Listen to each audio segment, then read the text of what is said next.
This is why you died. Hello, everyone, and welcome to This Is Why You Died, the horror show that's waiting for you to stick your arm or leg over the edge of the bed so that we can reach our slimy, clawed tentacles out from the darkness to grab hold and squeeze you gently. I, as always, am Sir Ian Dangerous, a.k.a. your Uncle Frank, and joining me, as always, are the James Sullivan and Mike Wachowski to my Roz, Dan March of Madness, and Ryan Ross Wazowski. live. Yeah, how do you pronounce your name again, Ryan? Mike Wazowski. Oh, sorry. Oh, you got that reference, though. That's fantastic. Welcome to the show, boys. Movie. It is. It's a cute movie about Wachowski, monsters. he says. Here we are. I love Monsters, Wachowski. Inc. Is it Mike Wazowski or Mike Wachowski? Wazowski. The Wachowskis made The Matrix. Wazowski's scaring kids. I haven't spent enough time watching Pixar. But no, we are the horror show that picks prompts at random from the 666 words and phrases in our buckets of the beast. And then we choose and watch horror movies based on those prompts. And we come back here to discuss them with all of you, our dedicated listeners. And this is going to be a bit of a different show today. But before we segue into that, we got to do some business real quick. Dan, March of Madness, tell them where they can find us. They can go to beacons.ai/TIWYD pod. You can find all the links to listen to us and watch us on YouTube. And you can get some merch, which I'm not wearing any merch right now. No I know. merch. The rat has left the top of my head. I know. I know. You're on your own. You're a free Dobby right I'm now. free man. I'm not cooking as well, but I am a free man. And then Ryan, what do they have to do to be a patron? What can they get from being a patron? Patreon has a bunch of exclusive perks. You can find it at our Patreon handle is TIWAD pod, just as all of our other socials. Each tier has exclusive perks associated with it, including a discount for merch, extended episodes, bonus content, or our dedicated benefactor tier, which allows you a dedicated shout out, personalized shout out every episode. So CG, thank you so much for your support. CG. Thank you, CG. Thank you. Thank you. Wow. And obviously, we love all of our patrons. You can subscribe for free, or you can subscribe at any tier. And the more patrons we get, we're going to be able to improve the show further and further. We have some milestones, including recording live for you guys, recording in the same room, potentially, if we get enough. And then also adding different elements, like we have no killer this season, but if we got enough patrons, we could potentially add one more right before the end. Oh, yes, someone else that we to mess up the choosing of movies on this show, more disruption and chaos as we have had this season. And we're actually coming close to the end of the season. This is the first movie in the last round of this season. And hell of a way to start it off. And three, very good point. We'll talk about that in a second. In three episodes, we'll be doing our season 2 grand finale episode. That's going to be a big blowout episode. Lots of games and fun and discussions and fan interactions, hopefully. Dedicated listener interactions. We shall see. Patrons. But for right now, we have a lot to talk about today. So now is the time we're going to do a little bit of an unusual transition on this show. We decided this episode to do something a little bit different. It's not going to be your regular rollicking episode of this show. My prompt for this episode was family, and I was going to pick a movie based on that prompt. However, Mr. Ryan Ross Live used his killer feature or slasher feature to slash my prompt and say I could not do family. And instead I had to do something else. And Ryan, if you would please, if you could segue us into what this episode is going to be. Yes. So I used my killer because your prompt was family, and I felt that it was particularly poignant with the violence going on, the politics going on, the general chaos and downward spiral of events in our country. That I felt like killing family was just a little too poignant of an opportunity to pass up. So I killed your prompt and told you that I would like us to do an episode that wasn't our entertainment personas, and is more of a real episode of just the three of us talking about the state of the world and our opinions of it, and kind of denouncing the events of the modern era. And we talk about how horror movies are a great way to process current events and trauma and negative emotions. And so, as one of the ones who's probably the deepest breadth of horror on the show, I felt like it's appropriate that you pick a movie that kind of speaks to the modern zeitgeist and modern events, so that we could discuss modern events through that vehicle. Yeah, and you challenged me to find a movie that spoke to the moment here in America, and I wanted to find something that kind of elevated above necessarily specific politics and went to questions of morality and questions of governance and power. And so I picked, as you can see behind Mr. Dan Marchimandis, if you're watching us on YouTube, I picked Salo, or the 120 Days of Sodom. So, ladies and gentlemen, here comes the warning, not the spoiler warning. That's going to come in a little bit. Here comes the warning that this is not going to be a typical fun episode of this show. If you want to head towards the exits right now, we will not blame you. We're going to be back next week with another fun, regular episode. This is going to be a tough one, just like this movie's a tough one. And if you wanted to watch this movie before watching this episode, then you know how fucked up this movie is, and you know how fucked up what it's talking about is. And that's what we're going to do on this particular show. It's going to get into the proverbial mud and discuss what's going on in our country through the lens of this movie, this very strident piece of cinema.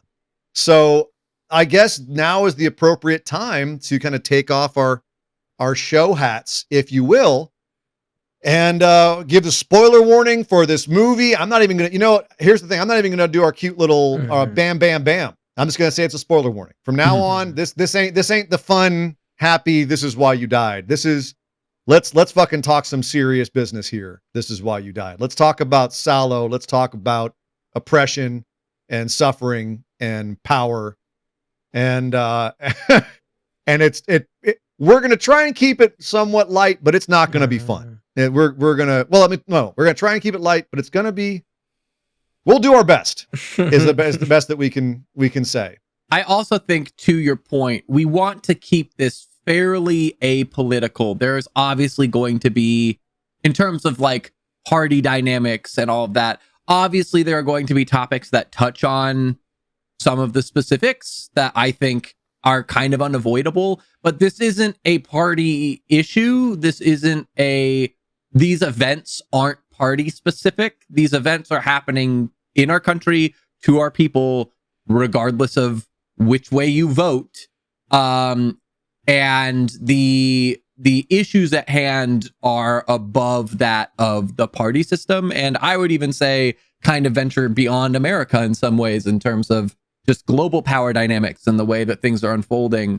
And so we're going to be addressing those things as best we can and as specifically as we can.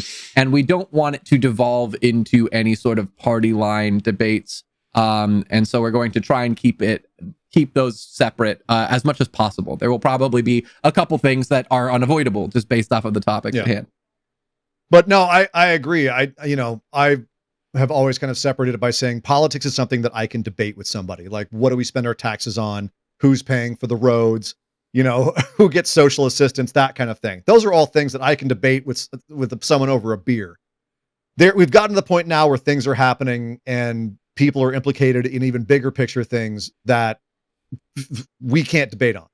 You're on one. You're either against that, or I seriously question your morals and who you are as a human being. So.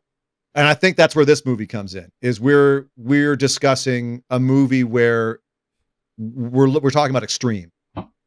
And this is a movie that was based on the writings of the Marquis de Sade, who was criticizing the monarchy in France at the time of his life, while he was in jail. And although his version of 120 Days of Sodom was never published, it was actually, he thought, lost. And it was found again in 1905. And so it was never truly finished. He never did a final version of it. So all we have are his notes and kind of a general sketch of what it is. But this movie that we watched, by Pier Paolo Pasolini is an interpretation of that as seen through the lens of 1944 fascist Italy. And instead of French libertines and royalty taking a bunch of people hostage and abusing them over the course of 120 days, it's a bunch of late World War II Mussolini fascists in northern Italy, in Salo, taking a bunch of people hostage and abusing them over the course of 120 days. And while it follows similar ideas to the Marquis de Sade, it's much more, I'd say, pointed by Pasolini about where he thinks Western culture is headed, and also the nature and the problematic aspects of people given absolute power and how the power dynamics work. So I made these poor bastards watch this movie. If you want to go watch it, best of luck to you. It's not a fun watch. Boys, I think first things first, what were your feelings coming away from Salo as it relates to how we're feeling right now in our country? And Dan, I know this one hit you kind of hard. When I mentioned this movie, you went, oh no. Yeah. You had not seen it before, I don't think. How did you come away from Salo? I had two things. I had never wanted a movie to end so badly as I wanted this to just end. I just wanted it to be over because I just was tired of watching what we were witnessing. So I just kept checking the time, like, is it over yet? Is this movie over yet? But not because of how it was made or it's just the subject matter.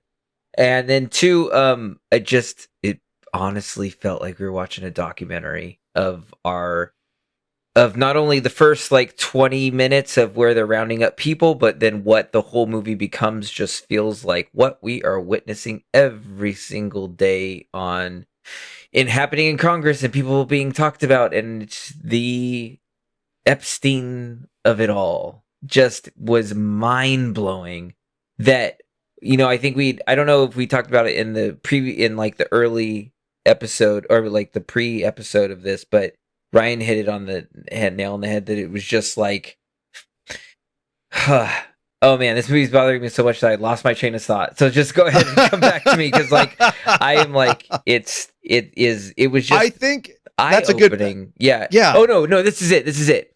Yes. Had you shown this to me 2 years ago, I'd have been like, wow, that movie is messed up.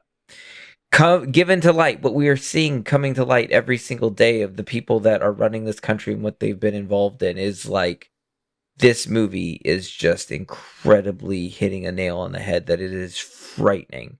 And so that's what I came away from. It's just like, please let this movie end. It's so hard to watch, but it's also extremely important to watch right now for what we're facing. Funny because it's not just running this country, and I want to make this clear. It's running the fucking world. People in power. Right. Yes. Everywhere. People with money. That's what you're saying. People with power.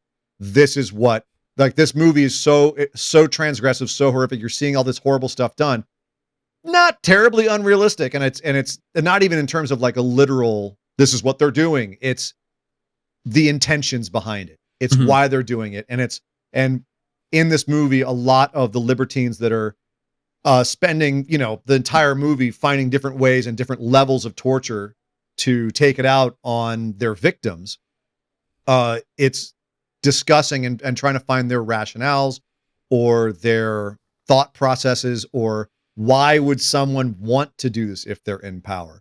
But that's why I think that it's important to look at. But I think this is also going to be a show where we spend a lot of time going, and that's a metaphor for real life right there. You seeing this movie and being like, I just want it to end. I can't watch this horrible shit is certainly a metaphor for what it feels like right now to wake up and go onto the news or go onto Reddit or go onto whatever and just be like, oh, for fuck's sake, just fucking be over already. Ryan Ross Live, how did you take Salo? It's a rough watch. But yeah, to Dan's point, it's really hard not to just be like, oh shit, that's just Epstein Island. Like that, the enclosed space, the big doors. There are photos that have come out of Epstein Island that look a lot like this building. I don't know if this was an inspiration or what. We don't know all the stuff that happened there yet. God.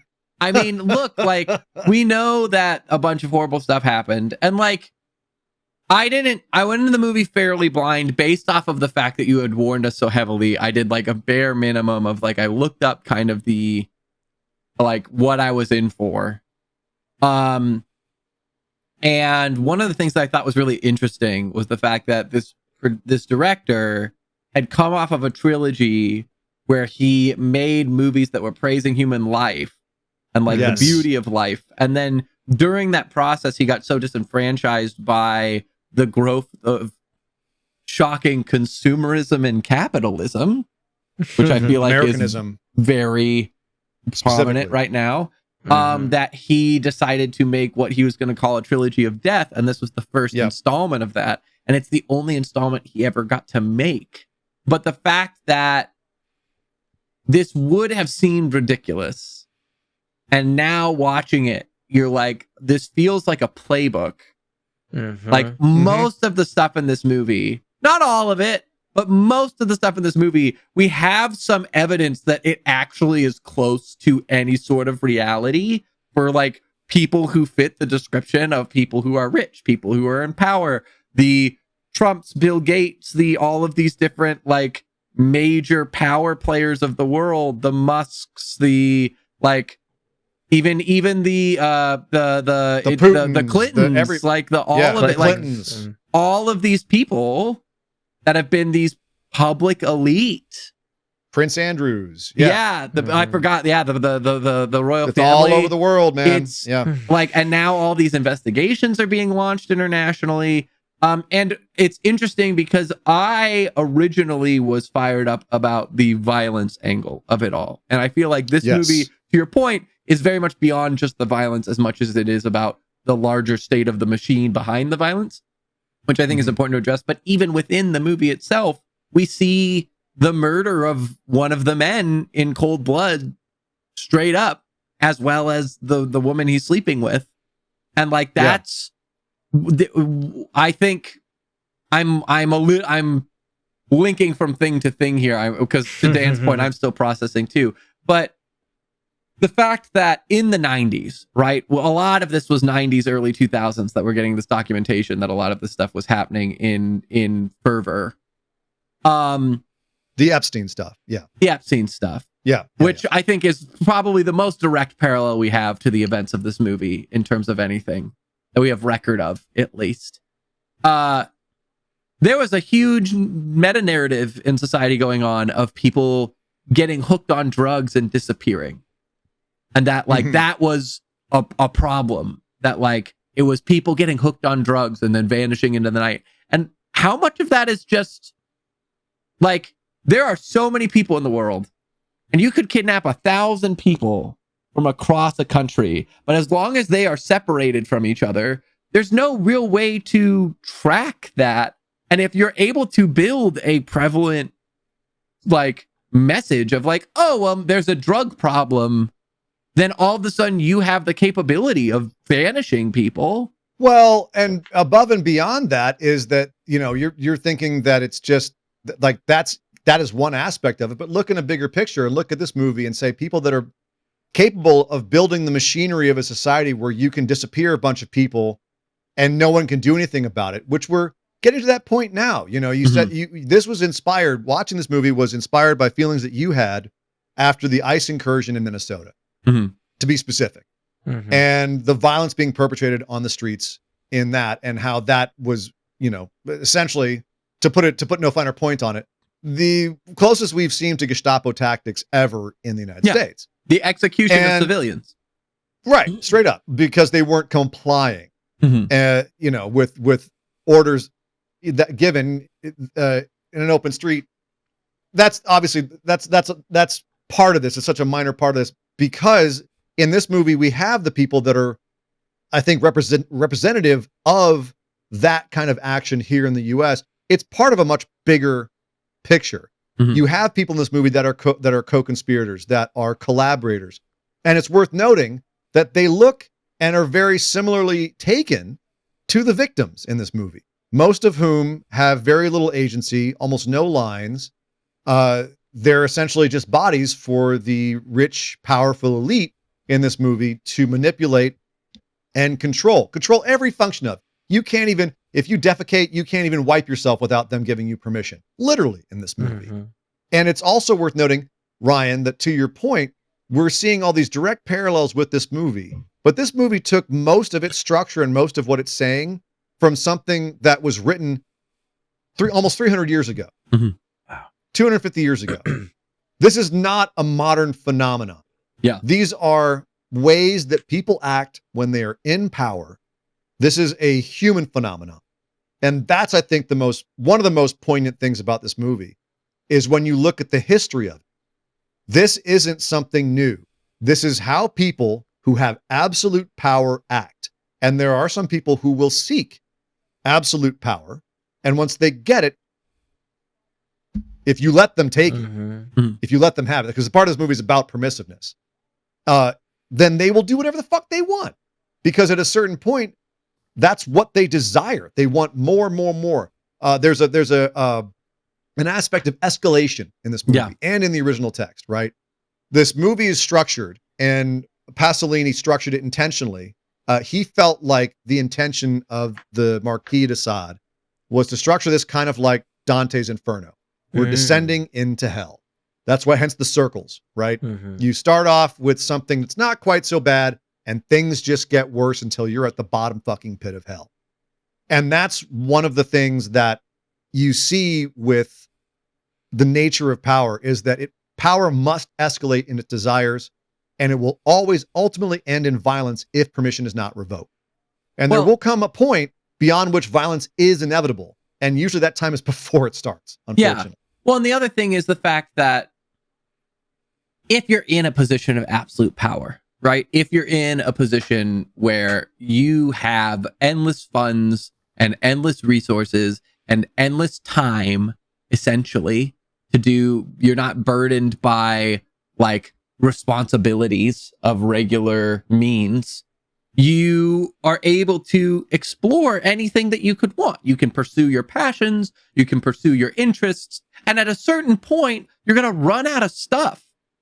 And you're going to end in this position where you've done or tried or bought or gained everything that you could potentially imagine because you have endless time, endless resources, and endless power. And at that point, the only place to go is to the places that people don't normally go. And that's twisted, but in a weird logical way, it makes sense. But the fact that then people allow that, and people are able to get to that position at all. And then also there's this disconnect between the selfish desires of like what initially started as like, oh, like even charitably, like let's say it was like self-fulfillment or whatever of like expanding one's horizon. Sure. At a certain point, when you've reached the limit of that horizon, the only way to widen that horizon further is to take advantage of other people and to manipulate other people in order to reach boundaries that you would not be able to reach on your own. And that's predatory. Mm-hmm. And which is honestly, like, as a Hellraiser fan, that's one of the reasons why that's kind of a nice fantasy, is that's all about like, we've gone beyond that point. Now we're on a whole other dimension where manipulating people is no longer enough, right? But while we're still on this earth, the furthest you can get is to be essentially a libertine, which is someone who is an unrestrained pleasure seeker. And it's whatever their personal pleasure is. And there's no morality. You reject morality. It's all about intellectual freedom. It's basically libertarianism taken to its ultimate end. But here you have these four libertines who are representative of four aspects of power. Right? You have the Duke, who was like royalty, royal power. You have the Bishop, who is religious power. You have the financier, who's banking, right? Money power. And then the fourth one is the president, political power. And each one of them has their own predilections, but it represents all the different kinds of power that you can have. Which is, I mean, Pasolini was absolutely a thinker. He was very well read. We could really get deep into a lot of the philosophical stuff that he's going into here. But I really would like to try to, as much as I can, keep it to our relevant experiences right now. Mhm. So I want to see if you guys had anything that stood out in the movie that made you go, oh, fuck, that's exactly like something that's going on. We said Epstein. We said Epstein right off the bat because of the abuse of young children Mhm. sexually. But what else did you see that, like, from a power dynamic standpoint? What else can you look at and see from a power dynamic standpoint that's going on right now that you felt was relevant in Salo? Well, I mean, I don't know about if it was like in terms of power dynamic, but in terms of just that first opening where they're rounding up people to grab, and I mean, it's men in cars with guns, all wearing the same outfit. It was just like, this just looks like ice, but they didn't have masks on, but they were all the same.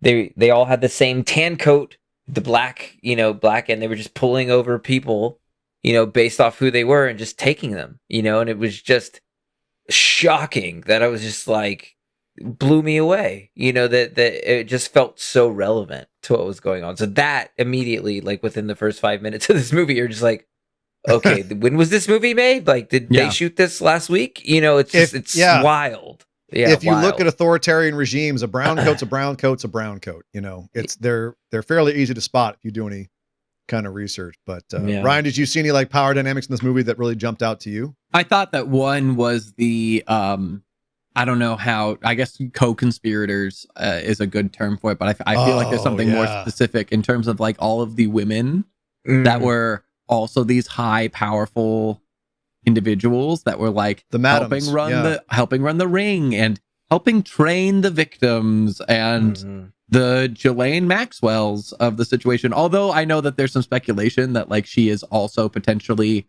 more of the actual mastermind there, and that Epstein was used more because of like, he's a man, he had more access to traditional power structures, and that coming from, because her father was a spy and all sorts of stuff. I know I don't want to get into speculation. I don't want to get into speculation stuff, but like just the structure of it seems very uncomfortably familiar in terms of like, oh, we have these, and like the fact that they're like, oh, you need to be prepared for the men. Like, we're going to do these inspections. We're going to do these trainings. Like, just that ick, that predatory ick feels far too poignant and prevalent to everything going on with what we're hearing with all of this stuff.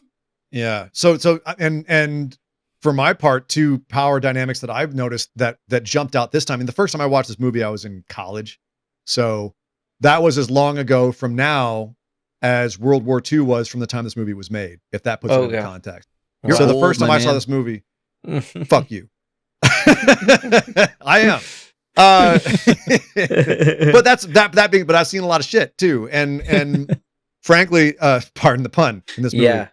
I've seen even more shit than I ever thought possible.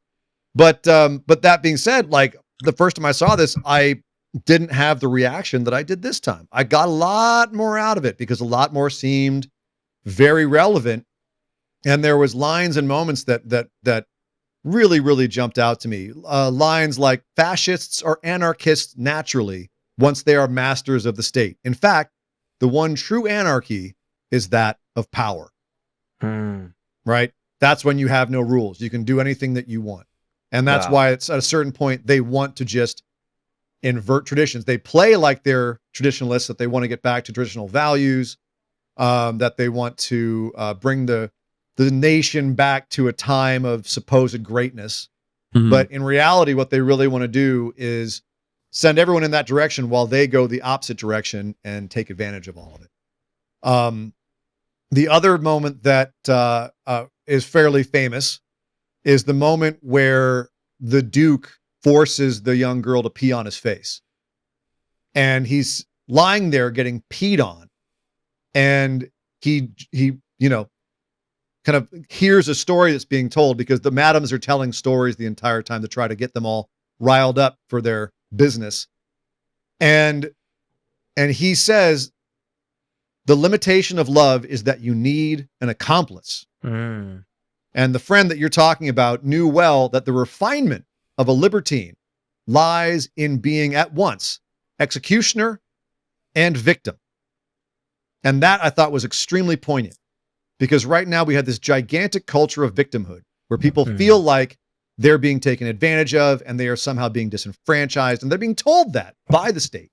They're being told you're being disenfranchised. People are taking something from you, these others, because every fascist state has to have an in-group and an out-group, right? An in-group, which the law protects but does not bind, and an out-group, which the law binds but does not protect. And so that out-group is taking things from you. So you're the victim.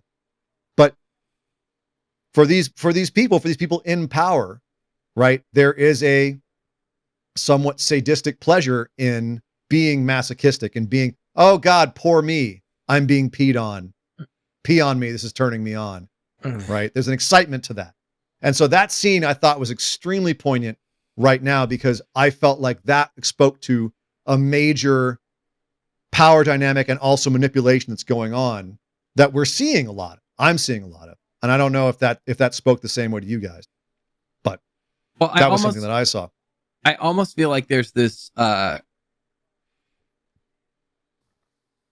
by nature of being in a position of power, they are fantasizing and almost fetishizing the concept of being victimized because it is so foreign to them. They are so used to being granted every whim that they could possibly imagine that being degraded at a base level seems novel, because they are so used to everyone literally just blowing smoke up their ass and praising everything they could possibly do. Yeah. There's a famous case a few years back where a major brothel in Europe was busted, and they got the black book. They got the names of everyone who was there. And it turned out like some insane number of the judiciary in England were all men who went to that brothel and for S&M because they wanted to be punished. They wanted to have their power taken away. And that was what was erotic and what was a turn on for them, because they were so powerful. And this is, by the way, not to kink shame. There's definitely a world in which all of these fetishes and kinks are absolutely acceptable as a sexuality. We're talking about power dynamic and people who do not have repercussions for their power in forcing people to make them victim. Not when it's some sort of kinky sex play. It's mutual. Non-consensual. Bingo. And that's more what we're talking about here. So so that's something. And then I'm looking down my notes here, because I did have quite a few notes, and another line I like. There is no voluptuousness that more flatters the senses than social privilege. Wow. That one I feel like that out of everything feels the most poignant, because I feel like that's a timeless statement of just like, if you have social power, right? The nature of social power is that you have power over other people. You have granted or gained the ability for other people to hand you trust or capability or means in some way through influence or charisma or political maneuvering or whatever it may be. Other people are relying on you for something, or uplifting you or respecting you. You are literally being put above your fellow men and women due to some social structure. And that capability is, I think, a lot harder to quantify traditionally as a power structure, because it tends to be a lot softer of an entity. But I almost feel like it is one of the most notable and one of the most influential forms of power, because everything kind of stems from a social power standpoint. And you can point that to anything of like we're talking about the elites of the world already, right? If you look at Bill Gates had social power because he developed a product that transformed people's lives and became so widely adopted that he became a household name and highly respected as an intellectual programmer, nerd, power, like finance, successful individual. Like that is hugely socially powerful. We look at Trump as the president, was originally a celebrity. He was a reality show star. He was huge in New York and involved in various like social politics and programs. He ran beauty pageants. These are forms of social power that bring recognition and prestige. And then everything else kind of trickles from that. Well, but also I think that more to the point, because they both came from different backgrounds, Bill Gates is, I'm not going to say entirely a self-made man, but it, he definitely, he took advantage of a lot of people to do it, because you don't get that much money without taking advantage of people on in some way. But, you mentioned Trump, he got his money from his dad. Yeah. So there's generational wealth, but you know what they have in common? Money. Yeah. Money's the common thing here. And this movie is absolutely anti-capitalist, but in a way that is also anti-fascist. And typically the two of the things don't exactly work together. Fascism was not created as a way for capitalism to thrive. It was anti-communist and socialist as much as it was anti-capitalist. And I think that that's pointed out in this movie, where you have the guy, as you say, they catch him screwing the maid, and he stands up, and they're kind of like, well, you can't really do that, man. And they're kind of mad at him, but then he throws up the socialist fist, power to the people, and they're like, all of the people in power are shocked and horrified. They shoot, they blow him away. I thought that was a very pointed. This movie's not subtle. Let's be clear. It's not a subtle movie in any way, shape, or form. At no point is the movie subtle. There is not a single frame of this movie that is subtle. Yeah. There's literally a scene where you have people sitting around a table being fed shit. And it was directly, he said, shit. Their own shit. And he said, like, specifically, this is about consumerism. This is about what we're being fed, literally fast food, like the destruction of like the machination of the food system. Like, we're not getting anything real. We're getting recycled bullshit. Well, I would even go a step further of beyond just food, but also rhetoric, right?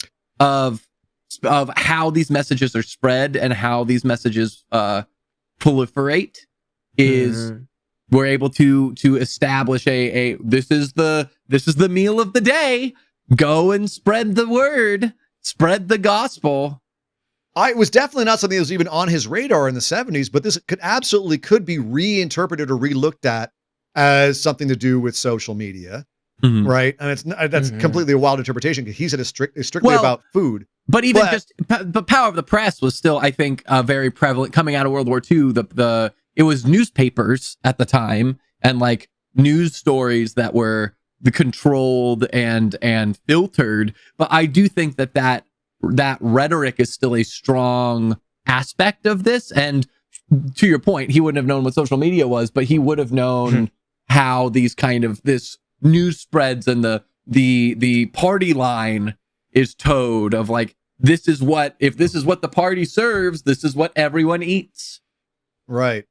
Dan, what did you think about the shit eating in this movie? Like, there's so many ways it could be interpreted, and there's a whole circle of it. Yeah. Right. So he obviously had a really specific thing in mind, but like, how does that, Ryan brings a good point with the news media, with what we're being fed in terms of rhetoric. I think it's about consumerism. Like, what was he talking about here with this obsession with butts? Yeah, I mean, I think it is about the consumerism, because I think what's important is that it's showing everybody eating it. It's not like it's just showing like the people that they're victimizing, forcing them to eat. It's like everybody is taking part of this meal, and some are enjoying it, and some are, this is like horrific for them, and some are like it. So it's just like they're the machine, and they're all being fed it. They're all being fed the shit that we just have to take in, and it's just how they're looking at it and how they're affecting it. And the people in power are enjoying it because they've made up that rule. And I think that Right. that was important Yes. of how they got there too, of like one man thinking of an idea of like, you know what, I want to like see people collect their shit and I want to eat it because I want to do that. And it just affects the everybody we see on screen. And that's very much about like the times that we live in now, of like these certain people of power making one decision that then affect everybody's way of life and Well, like how they experience it. And they even say, like, we want to make your dream a reality. Yeah. Oh, Right. God. Yeah. Like this brilliant dream of yours. We want to make it a reality. And they do. And they all enjoy. Oh yeah. All the people in power love the taste of that shit. All of their people working for them, all the collaborators, all the studs, Why? they love the taste of that shit. You know who doesn't? The victims don't. The people who shit it out in the first place are like, this kind of sucks. And also it's worth noting that when they're about to wheel in that big plate of brownies, as it were, they're listening to a Hitler speech.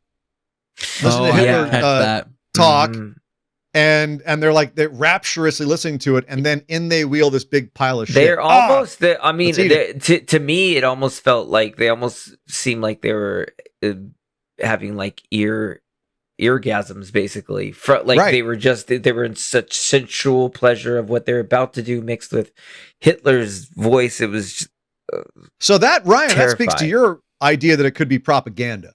That Mhm. propaganda could be implicated there as well. That's good. Which I think yeah. is also something that's extremely relevant right now, is the amount of disinformation. And that's something that I want to say as well, while we're on this topic, is the difference between misinformation and disinformation. Misinformation is things that are wrong, that's accidental. Mhm. Disinformation, it's intentional. Mhm. And too often I see people saying, oh, well, there's some misinformation out there. No. That's disinformation. Let's be specific about which one is which, because it's very intentional. If you're someone who's in power, disinformation is a weapon. And it's effective. I know this is bridging to another piece of media, but there was a documentary. It's not The Social Network. I can't remember the name of it offhand. I'll have to look it up. But there was a Netflix documentary about social media. Oh, yes. The What is Social that Dilemma. called? That's right. Yeah. The Social Dilemma. And they cover the fact that, like, social media has destabilized governments with disinformation. They have utilized social media in order to sway populace against certain political structures, and literal national powers in the international sphere have been toppled due to disinformation and how effective it is, especially with the reach of media and propaganda that's unrivaled to any time in history. And it's incredibly powerful as a tool. And we're dealing with an era where people are intentionally muddying the waters with disinformation, so that we're in a situation like right now where the three of us kind of, I think, are mostly on the same page. There's a lot of people, and I'm talking about in terms of, you know, I don't even want to say politically, because I don't believe it's political anymore. I believe it's beyond that now. But I think that there are people out there that would absolutely feel the same way about being taken advantage of by people in power who are trying to create a space in which they are the victims, as represented in Salo here, and they wouldn't want to be victim. But because of the amount of disinformation that's out there, and because of the kind of media control and manipulation that's going on, that they are being flipped around and turned around from what's actually happening in the world. And it's a whole new era. I mean, this plate of shit you see coming out in Salo, we're talking about like a whole zoo worth of shit in terms of a metaphor. Like it's insane what's being fed to people right now, and people are mistaking it for food. I will abstain from the specifics for the sake of the individual involved, but I recently had a conversation with a person who I respect and I care about. And we were talking about the events of recency. And one of the things that I noticed was that every time we tried to address a specific thing, any specific topic any specific point, any specific piece of information. The response from this individual was to deflect to a corresponding factoid. Deflect this way, deflect that way. Well, what about this thing? And this thing's a thing. And then when we address that thing, then, well, there's also this thing. And there was no way to specifically talk about anything to the point of conclusion, because anytime a point would be made, they would counter with something adjacent. And I feel like that is a huge thing right now, of there's just so much stuff. And specifically in terms of these hearings, in terms of a lot of the press conferences and the Congress meetings and the like all of these different public statements, anytime something is going to be addressed, if it even ventures into territory that could be viewed in a way they don't want, then it is spun to something else, so that something else is the thing, whether it's the economy, whether it's immigration, whatever it may be, they just spin. Yeah. And it's interesting because extremism is a circle, right? You go far enough one direction, you end up on the other side. And the Marquis de Sade, one of his philosophies, like he didn't really have any consistent philosophy. He was kind of like the original edgelord, right? His whole thing was just to be kind of anti anything codified. Contrarian, exactly. He was even contrarian to himself. But one of the things he wanted to do was break down anything, including language, right? Like everything that's codified has to be broken. And I think one thing that's been broken right now, and it's ironic because on the other side, in the opposite direction from absolute, liberty, is absolute control. And if you can control language and you can control discourse, and you can, even if you're not directly like manipulating the small aspects of it, you can change the big picture. If you can make it so that people cannot understand the big picture, if you muddy the water enough, you can control it. By causing enough chaos, you can create control. And that's actually, destabilization is one of the ways that fascism came into power in Italy in the first place. And fascism was created in Italy. And this is a movie from Italy where they have firsthand knowledge of how, 30 years after the actual fascist rule of Italy. So that he had really close knowledge of it. And it's worth noting that he died for it too, because Pasolini died 3 weeks before this movie came out. And he's an interesting guy. He was openly gay in Italy in the 60s and 70s. He was a Catholic. He was a leftist. He was a Marxist. Became so after college, but then got disillusioned with all of that. And his murder is still unsolved. He was kidnapped and horribly murdered. And now the most prominent theory is that he was killed by a bunch of right-wing terrorists, but it could have just been, the guy who was originally accused was like a gigolo, but that story kind of fell through. I did see that there's a unconfirmed theory because he lost some shots of the original film. He did. And yes. that they had to refilm it from a different angle. And there's a unconfirmed theory that there's no substantiating evidence for, but to your point, it's unsolved, that what lured him to his potential ambush and murder was that somebody told him that they had recovered the shots that he lost.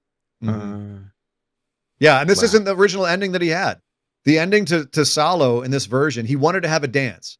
He said, I want this to end with all these people being tortured and murdered and somebody's dancing. Yeah. Right? Because, which is, I think, a very strong metaphor as well, is that at the end, and what you end up having is kind of the Hitler youth, two of the collaborator youth, being like, let's turn the radio to something fun and let's dance to it. Yeah.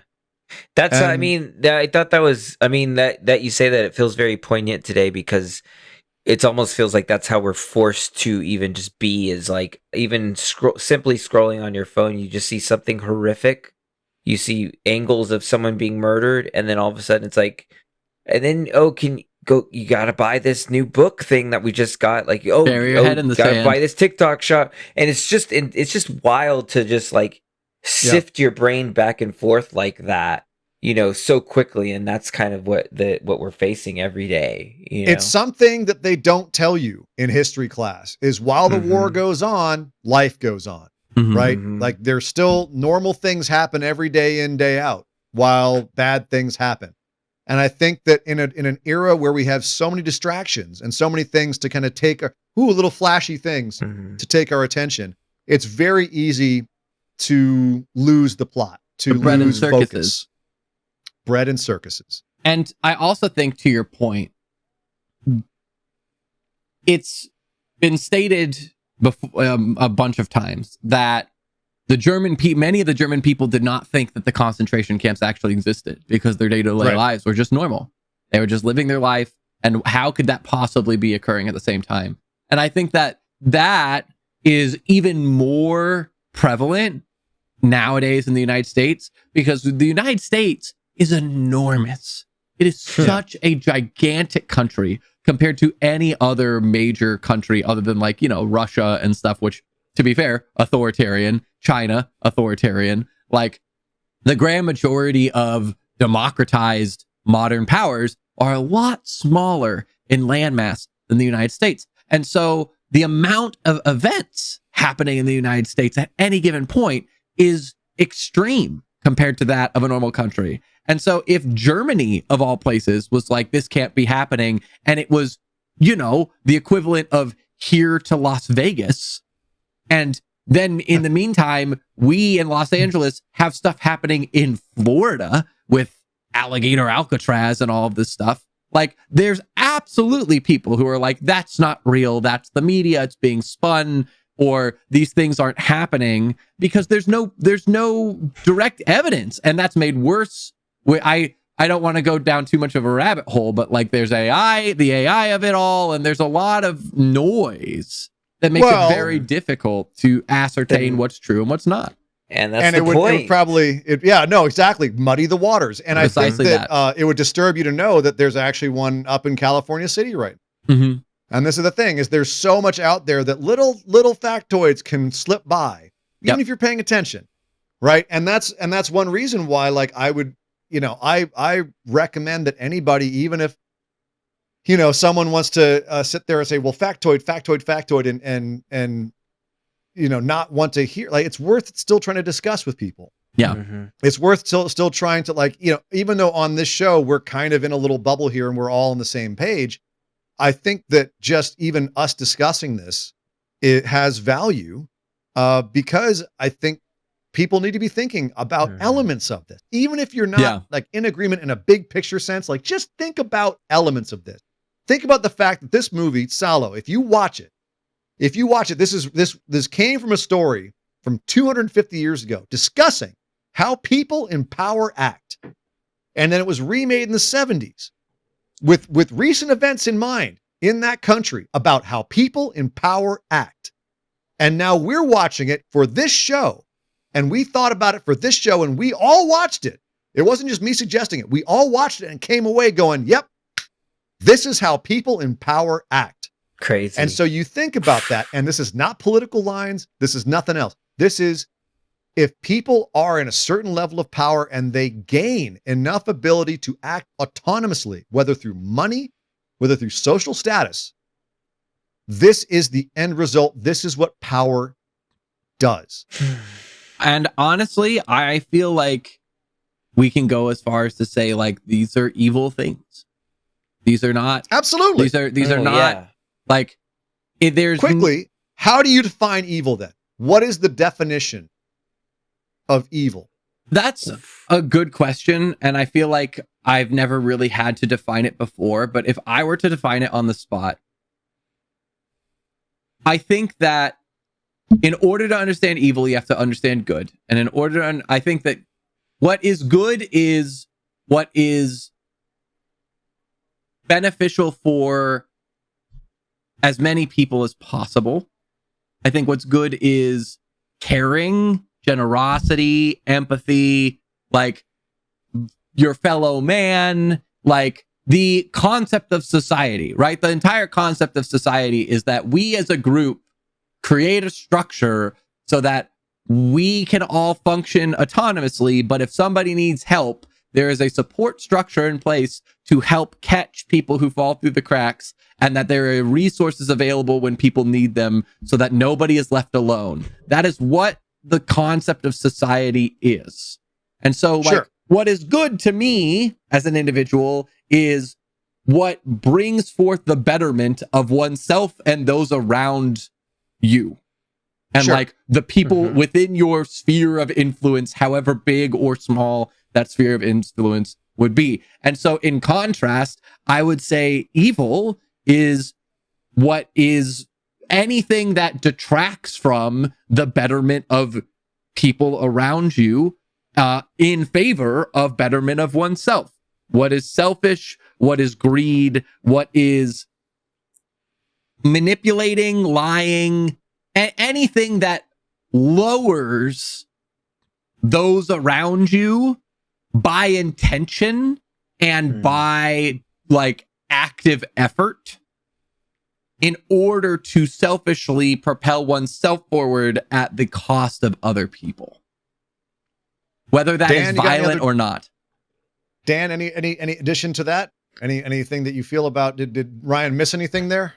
No, I mean, gosh, there's so much to dive in. Yeah, I feel like we said it was going to be a heavy show. I know we said it was going to be heavy. To have missed something because I like that's a very off the cuff answer. No, but like it's hard to quantify such a concept. Yeah, but here's the interesting. I'm sorry, Dan. Go ahead. Please. No, go ahead. No, make your point because I'm still kind of. You're still processing what I'm going to say next. Yeah, but go. I want to hear. But this is the thing: is I don't have a better definition than Ryan, because Ryan just gave the biblical, like, not to be specific to a religion, but let's take this from a Christian standpoint, because a lot of what we're seeing right now in America is what one could call Christo-fascism. Some of them are self-calling themselves that, Christian nationalists, right? Which is another name for it. But you're saying you're Christian while not following any of the tenets of the man that you're naming your religion after, which he preached everything Ryan just said. And I'm no religious man, but I also understand good common sense for building a society when I hear it. And one thing that, if you ever read the New Testament of the Bible, what we hear that he preached through, the vast game of telephone that we've had over the last 2,000 years. But the essence of what he's saying is love thy neighbor, right? Empathy. And if someone comes to you and says, empathy is weakness, empathy is bullshit. Well, I seem to recall people at the Nuremberg trials who were interviewing the Nazis who ultimately got hung for their crimes. And they said the one unifying thing that none of these high-level SS motherfuckers had was empathy. Also, and if there's... Sorry, go ahead. I didn't mean to cut you off. No. I was just going to say, also of note, love thy neighbor does not have stipulations. It does not love this type of neighbor. It is not love the neighbor that looks like you. It is not love the neighbor of who you get along with. It is love thy neighbor, period, end of sentence. And it's worth noting that that was the New Testament. The Old Testament was, here's how you fucking kill your neighbor. Because that's when you were essentially a warlike tribe out in the desert, just trying to survive and procreate and make sure that your genetic offspring was passed down along the lineage. But once you're in a society, once people start forming into a city, what do you have? You have Jesus come along and say, hey, if we want to make this work, we've all got to get the fuck along. And if you can't understand what the person next door to you is going through, this isn't going to work. So if anyone comes along in society and tries to tell you that, hey, getting along with everyone, and by the way, they killed him for saying that. It's worth noting. The people in power couldn't handle that shit and take that guy out. So once again, we're back to square one and saying what is good, what is evil, and we watch Salo, and we know what the fuck evil is now, because it's whatever the fuck is in this movie. And Whatever it we just sucks watched that this it movie. seems so familiar. That's the thing, is it just seems so familiar to every day that we wake up. Although, thank God, none of us are literally eating shit yet. Right. But, yeah. Or on some island.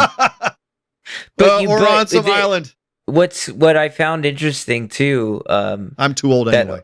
That whole section, which feels like you could definitely relate it to what's happening with other people, kind of caught up in the news today, is that the victims were trying to find some sort of happiness in their situation, whether they were, the two girls that were with each other in bed, or the guy that was, with the servant girl. It was like they were in this horrific situation, and yet they were trying to find some sort of good within it. And that's very interesting and they were punished for that, it was so why were they punished though, Dan? Why were they punished? Because they were found out. Why were they found out? Because they were told on. Why were they told on?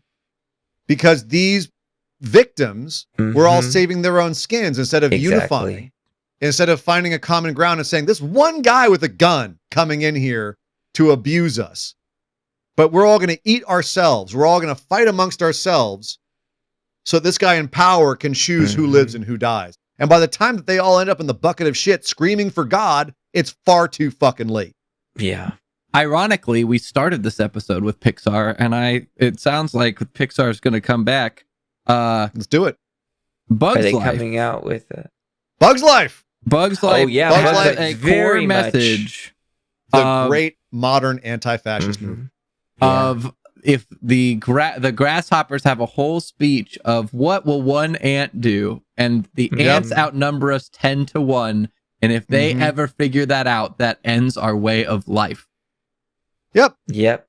Also voiced by a man who used his power to manipulate younger people sexually. Wait, really? Kevin Spacey. Yes. Yeah, he was cast very well. That was Kevin Spacey. Holy shit. Yeah. How oh my God, I didn't even realize that. Yeah, he was too good at that role, shit. wasn't he? Yeah. That's mind-boggling. Oh my God. Brain exploded. All right. Well, I here, was too young to appreciate who the voice actor was. I only knew think that's a great Pierre. That's a great way to kind of to bring this all to a close, I think, is just to say that at the end of the day, it comes down to here's the thing, is the people who tried to run away, the people who tried to say no, they end up getting killed, but it's because they're one person at a time, right? And it's at a certain point, it's everyone has to say, okay, no more of this bullshit. There's enough of them. They could say that, but they're all divided for dumb fucking reason. They all, for their own personal power, there's the one kid who even turns on all the rest of them and then jumps out there with a machine gun and fake shoot them and goes, here you go, fags. Pardon my French, but that's what the movie said. Right. And that's because that's him turning on them. And people are getting divided for dumb fucking reasons, where the people that are really manipulating them, they're still up there doing all the evil shit to them. Everyone hopes that they're the one that's saved and doesn't realize that the ability to be saved is in each other, not in the power. And they also show that doesn't matter. At some point, they will turn on you. Who's the one kid who the bishop seems to have an affection for? He ends up getting killed just the same. Bishop cuts his tongue out. Right? Tokens get spent. So, things to remember. Remember figure out who's the real bad guy. It's not always easy. They're going to feed you a whole lot of shit. But boys, is there anything else we want to say to kind of bring this to a close, or shall we rate Salo and head towards the exits of the theater?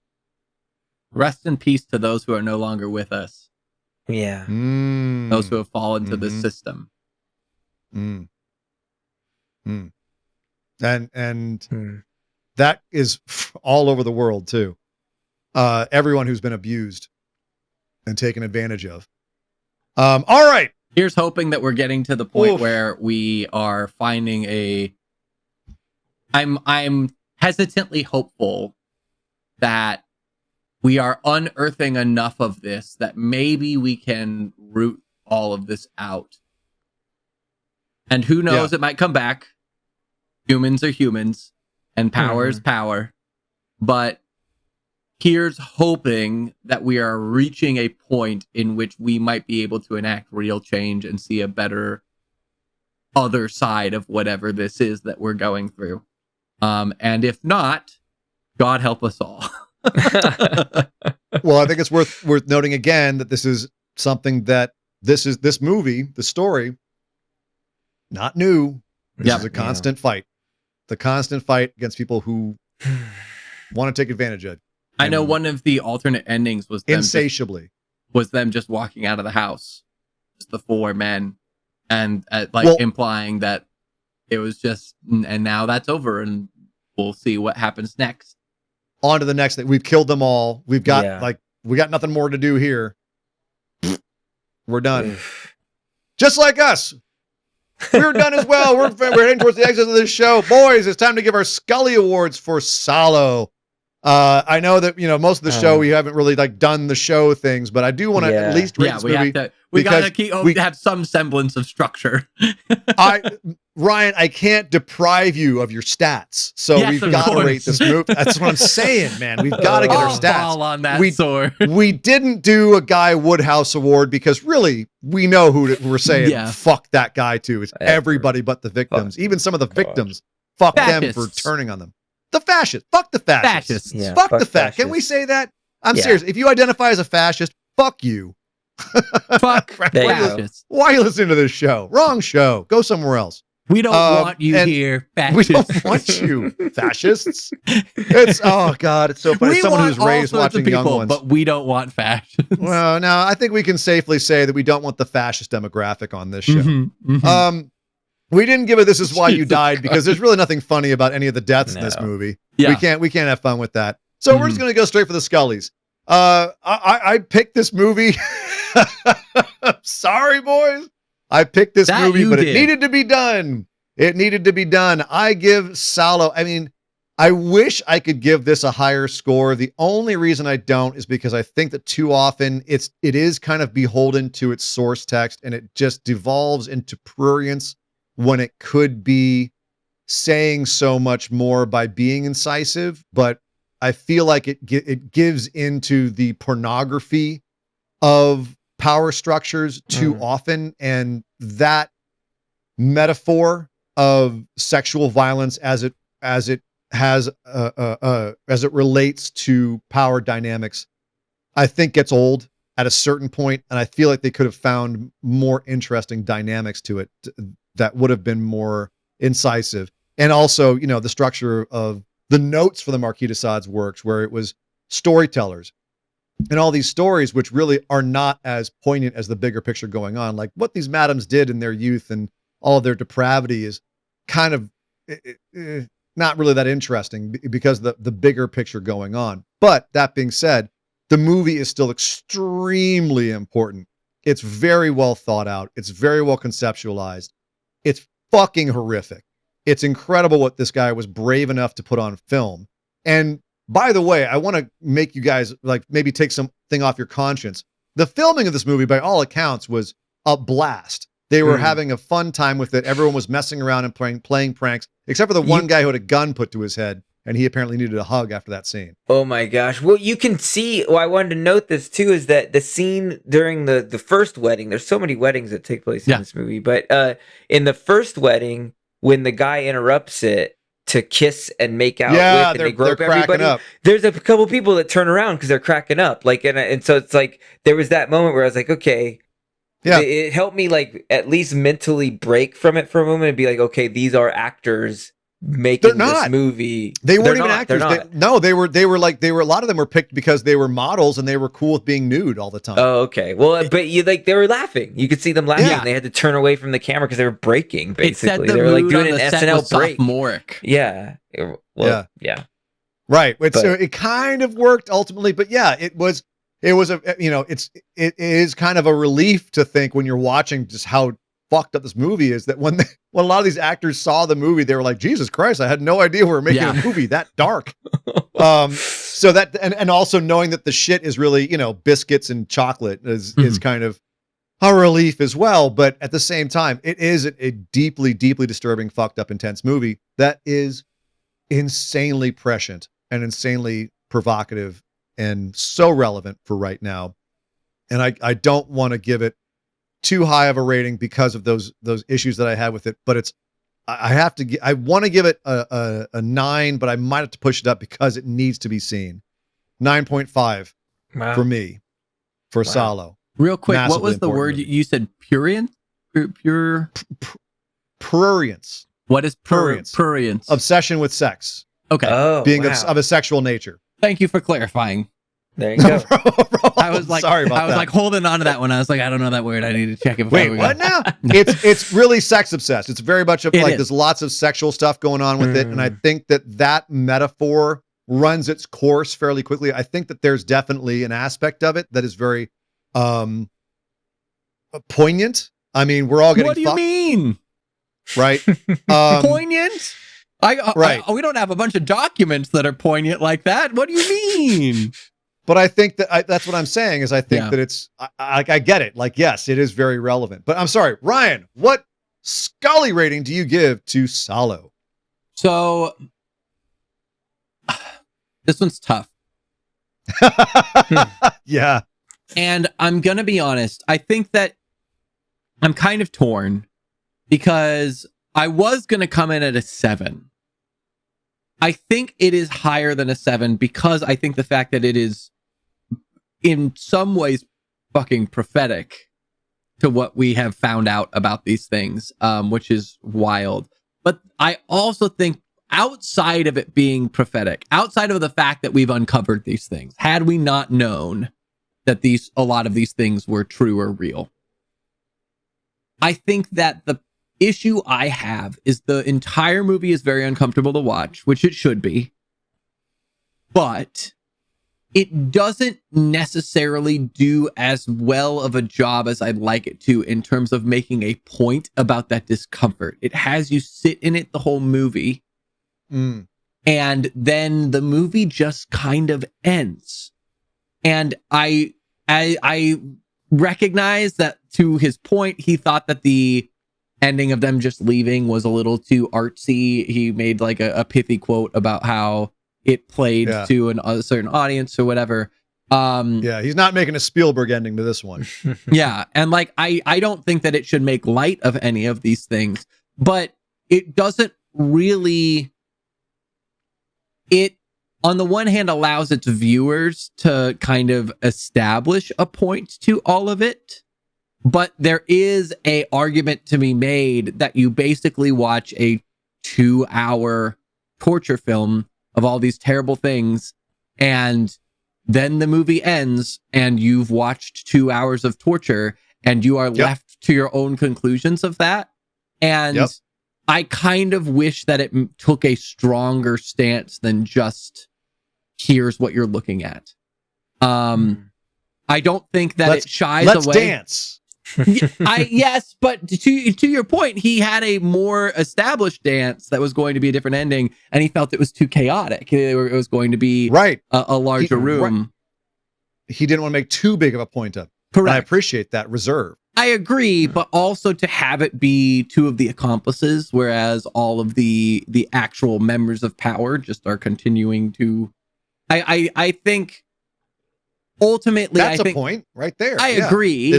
I think all of it just feels like I wanted a stronger stance. I don't think that it shies away from any of the things that it shows. I don't think that it pulls any punches in terms of what it has people witness. I kind of wanted him as a director, I guess, and the story as a whole to take a firm position on what was occurring rather than just basically using the content as a diagnosis for the viewer, if that makes any sense. You don't think that he took a strong stance with the ending? I think the ending feels, how do I put it? I think the ending is too light. I think the ending is not Too a firm light? enough hand. I think is a good way. To your point, it has reserve. It does pull away from like what could be a more chaotic scene. It feels like it doesn't feel it feels unsteady almost. It feels like it doesn't stick the landing. Yes, Dan. Okay, I want to do a counter of that. Do it. Yes, a please. Complete 180. Yeah. Outside, a woman was raped and hung. Mhm. A boy was tongue was cut out. Another one was burned. This is all happening outside, and these Burned his two nipples guys burned his nipples off. This is all occurring right now, Whew. and these two guys are dancing, and they ask, "What's your girlfriend's name?" "Oh, it's this." The most simple conversation is occurring while these people are being murdered and tortured and abused outside. And I feel like that's very poignant in that, again, we are still talking about, did you see that reality show? Yeah. Yes. And then just yesterday, someone was executed in the street. And then like an hour later, we can have a conversation about, did you try that new Starbucks flavor? Did you see who got ousted on the Traders last night? Right, exactly. It's like we're having these two conversations and we're almost having to do it not quite comfortably just because so we don't go insane. And I think that that's what I saw in those two kids is like you can see the two of them when they look at each other that they are just like they're completely lost. Like they're even hopeless too. Like they're stuck because they can't go against what they're in now. They're in it. They're like they're going Some of them along with this. Well, they're taking oblivious. pleasure. They're literally oblivious to it. They're like, this is cool. This is normal, right? And that's I think what Desensitized. this show is. Desensitized, They're desensitized is good to the point that they're ignorant. And I think that the numbness of that ending comes from the fact that it's all at a remove. You have someone sitting up in the room through the binoculars watching the courtyard where everyone's getting maimed and tortured and raped and killed, right? So you're not down in the courtyard. You're up viewing it, just like they are, from a remove. You're not down in it. And so you're desensitized. You're desensitized. You're at a remove from all this horrible shit now too. So have fun. Go back in the real world and dance because you don't have to be down in the courtyard being killed with everybody. That's true. Because business does not go on as normal unless you want to let it happen. We broke our show down. We stopped our show and said, no, we have to have an episode where we talk about this because we didn't want to be those kids dancing. Or, we had some sort of feeling like we just wanted to do something. We wanted to not sit there and dance, right? So we stopped that because that just felt wrong. I feel that ending is spot the fuck on. That's valid, and I don't disagree with any of that. And that does, I will say, make me feel better about the ending. I do think just upon first viewing, it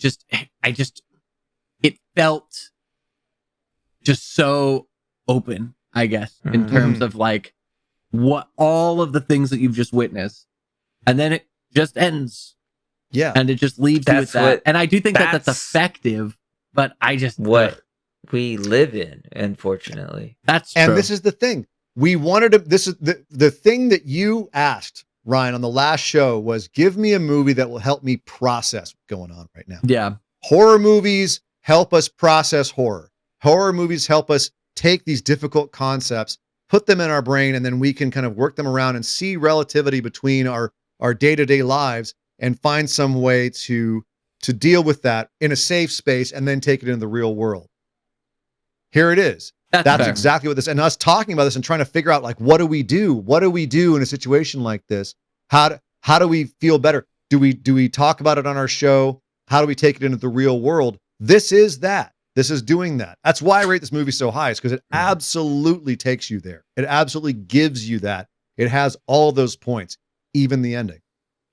I think what I'm going to settle on is, I think I'm going to settle on an 8. I think that it does a really good job of making all of these horrific scenarios feel grounded in a way that unlike something like Inside, unlike something like that genre. It doesn't other extreme horror, it doesn't sensationalize what it's doing. It doesn't we don't dramatize it. It's very dry. It's almost clinical in some ways. And although that doesn't necessarily that like lowers the intensity of the horror, it doesn't lower the discomfort of the horror at all. And so it's a very uncomfortable movie, but then it also feels a lot more realistic, which I think is incredibly effective. Do I think it's perfect? No. Do I think that there's elements of a lot of like the storytelling stuff that kind of feels like it pulls away from the overall message at times? Yes.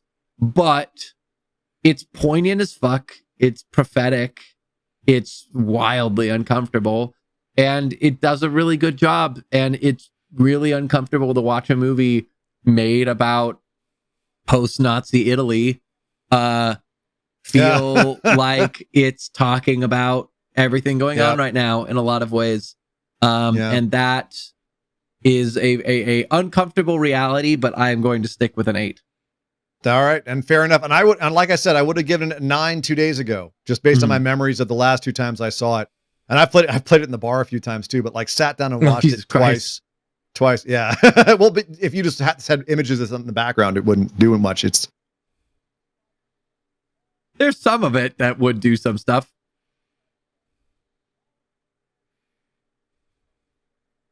But that being said, I would have given it a 9 2 days ago, but it hit me so hard when I watched it this time because of the relevance that's why I had to give it more. Dan March of Madness. Oh, sorry, just Dan. Yeah.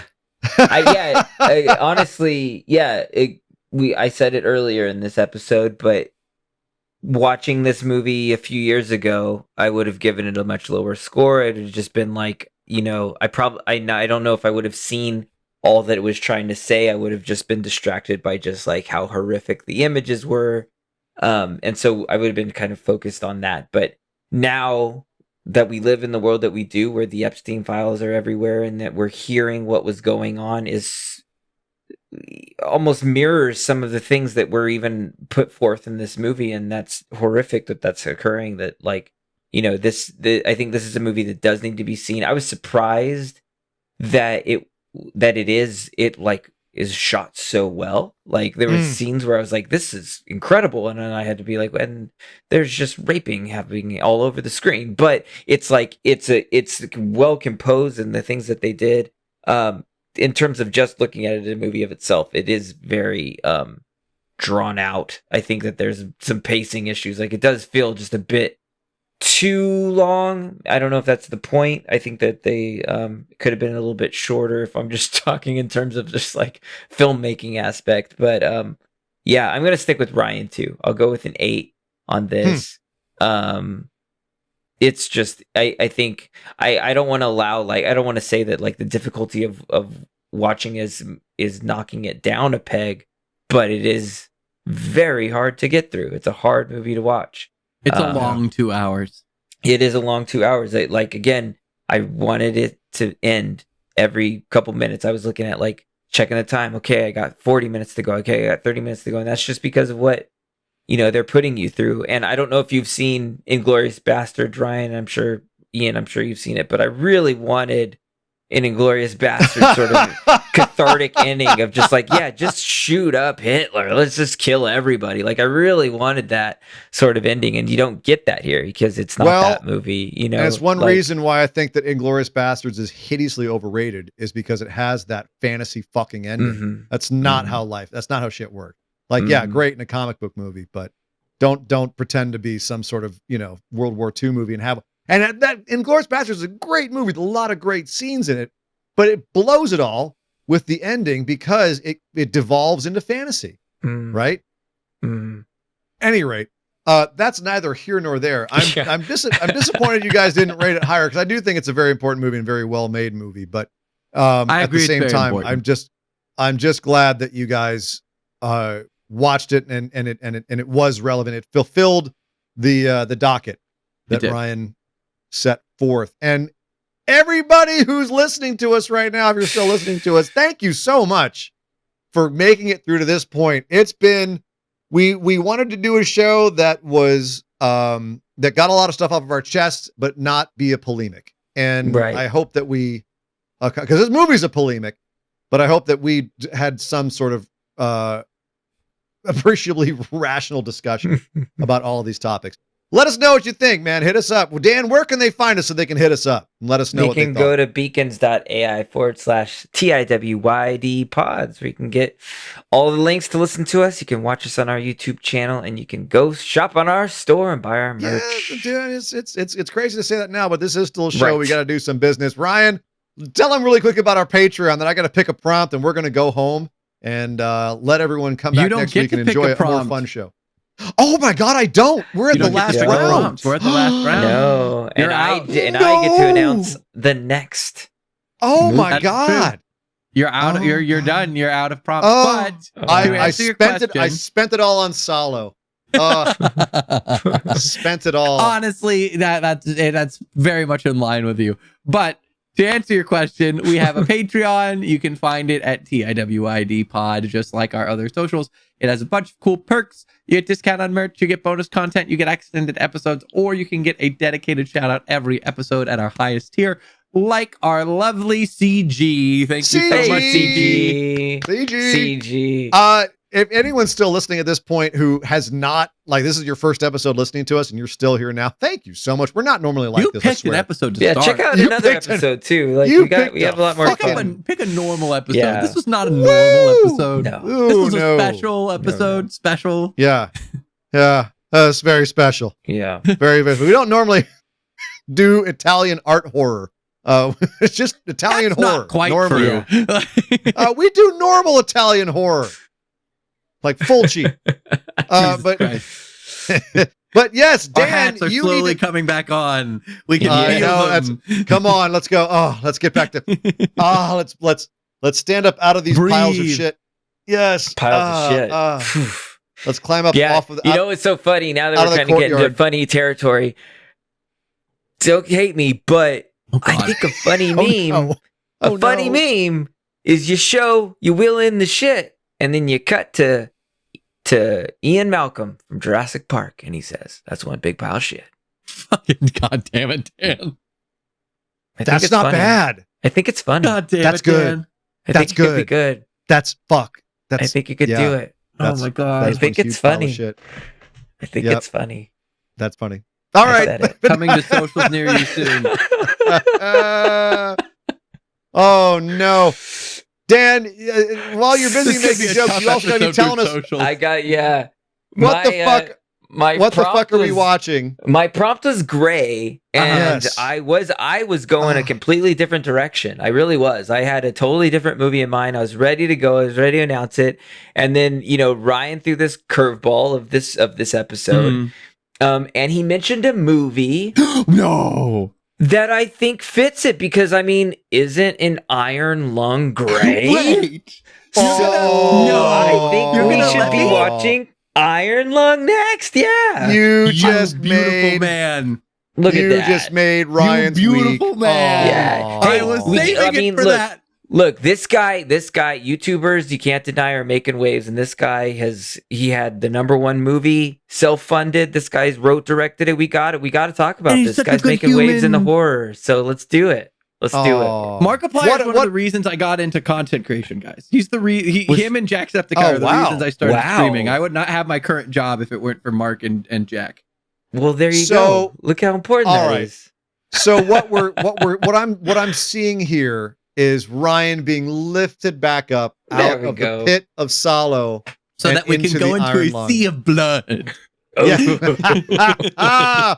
From a sea of shit to a sea of blood. How appropriate.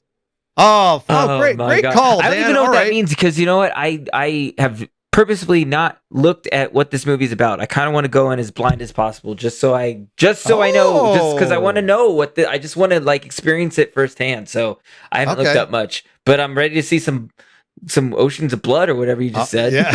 Dan wants to know what love is. Wants you to show him. We will in the next episode. Iron my Lung. goodness.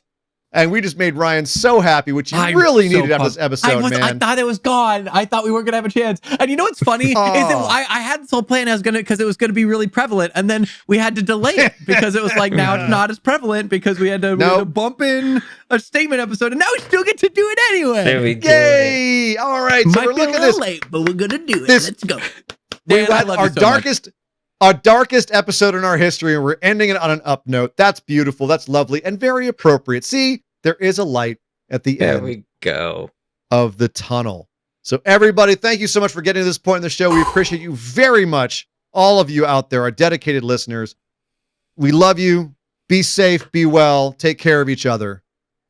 Guys, any last words? Any last moments of love you want to share with everybody here before we head out? Thank you guys for allowing us to do this. Thank you for choosing to give us a platform. We love each and every one of you and appreciate that each and every one of you chooses to spend your time with us. And here's hoping for a brighter tomorrow and every day forward. As scary as the things that we watch, I think that the horror community is one of the most accepting of communities of people made up of every color, race, ethnicity, size, look of type of people. We are so accepting. We all just love the terror. And I think that that's what we need we need more of that acceptance and that love of just coming together over art and excitement and accepting each other. And that's what we need and not this division that's being created in the world right now. So let's just get together and watch people get killed by crazy clowns. Amen to man. that. You know, that's what we need. Come on. And also, more crazy clown killers. fuck fascists. Fuck fascists. Fuck fascists. Yeah, I'm going to end on a really cheesy line here, but it's weird how the more you look into the dark, the easier it is to see the light. Oh, you know, boom. One of the slight. it's just being cheesy, but I know, but it's cheesy. But actually, so one of the things this is a wild pull. This is a wild Ryan pull. There's a game series called Kingdom Hearts. Incredible series. It's something that Sasha and I bonded over. I'm trying to head towards the exit. We're getting Kingdom Hearts. One of the best lines in that series is that the closer you get to the light, the larger your shadow gets. And I feel like, to your point, oh, that's cool. Like there's always a balance of light and dark. And I thought I was being cheesy, and Ryan has elevated us. Oh, I want to see. I want to make sure I'm not. No, we're headed towards it. Okay, we'll do this. We'll do this after the show. Go get on Patreon. We're going to do an extended edition. You'll see what Ryan has to say next. But for right now, for Ryan Ross, live for Dan Marchamanis, I am Sir Ian Dages. We'll see you next time right here on This is why you die.